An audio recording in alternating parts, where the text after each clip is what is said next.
জয় হিন্দ নমস্কাৰ সকলোকে স্বাগতম জনাইছোঁ গ্ৰীষ্ম ডিফেন্স আসাম ইউটিউব চেনেললৈ। এই ভিডিঅ'টোত আজি আমি SSC এক্সামৰ বিষয়ে জানিম।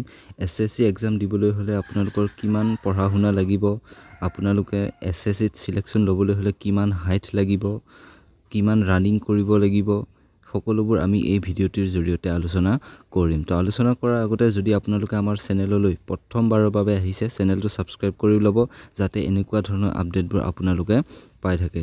তো বলক আমি ভিডিঅ'টো আৰম্ভ কৰোঁ। ফাৰ্ষ্ট আপোনালোকৰ কম্পিউটাৰ এক্সাম হ'ব। আপোনালোকে এক্সামটো কম্পিউটাৰত দিব লাগিব। তাৰপিছত আপোনালোকৰ ফিজিকেল টেষ্ট হ'ব, অৰ্থাৎ আপোনালোকৰ ৰানিং হ'ব। তাৰপিছত আপোনালোকৰ মেডিকেল এক্সামিনেশ্যন হ'ব। তাৰপিছত ডকুমেণ্ট ভেৰিফিকেশ্যন হ'ব। আপোনাৰ যিমানবোৰ ডকুমেণ্টছ আছে তেওঁলোকে ভেৰিফিকেশ্যন কৰিব। নেক্সট আমাৰ হৈছে এক্সাম প্ৰচেছ। এক্সাম আপোনালোকে কম্পিউটাৰত দিব লাগিব। মুঠ নম্বৰ 160 আহিব। মুঠ কুৱেশ্যন 80টা আহিব। এটা কুৱেশ্যনত 2 নম্বৰকৈ থাকিব, য'ত আপোনালোকে 60 মিনিট সময় পাব। নেক্সট হৈছে ৰানিং টাইম। যিসকল মেল কেণ্ডিডেটছৰ কাৰণে 5 কিলোমিটাৰ 24 মিনিটত আপোনালোকে কমপ্লিট কৰিব লাগিব। তাৰপিছত ফিমেল কেণ্ডিডেটছৰ কাৰণে 1600 মিটাৰ আপোনালোকে 8 মিনিটত ৰানিং কৰি কমপ্লিট কৰিব লাগিব। নেক্সট হৈছে হাইট। যদি আপুনি মেল হয়, অৰ্থাৎ যদি আপুনি ল'ৰা হয়, তেন্তে আপোনাৰ হাইট লাগিব 165 cm। যদি আপুনি নৰ্থ ইষ্টৰ হয় তেতিয়াহ'লে মেল হ'লেও আপোনাৰ 157 হ'লেও হৈ যাব।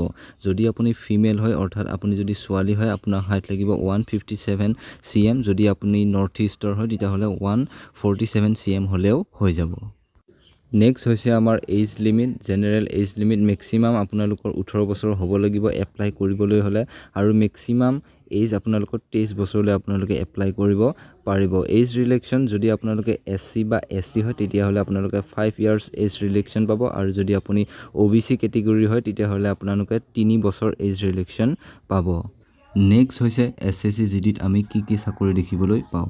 SSC GDত আমি BSF, CISF, Assam rifles, CRPF, ITBP, SSB, SSF, NIA এনেকুৱা ধৰণৰ আমি পদত চাকৰি দেখিবলৈ পাওঁ।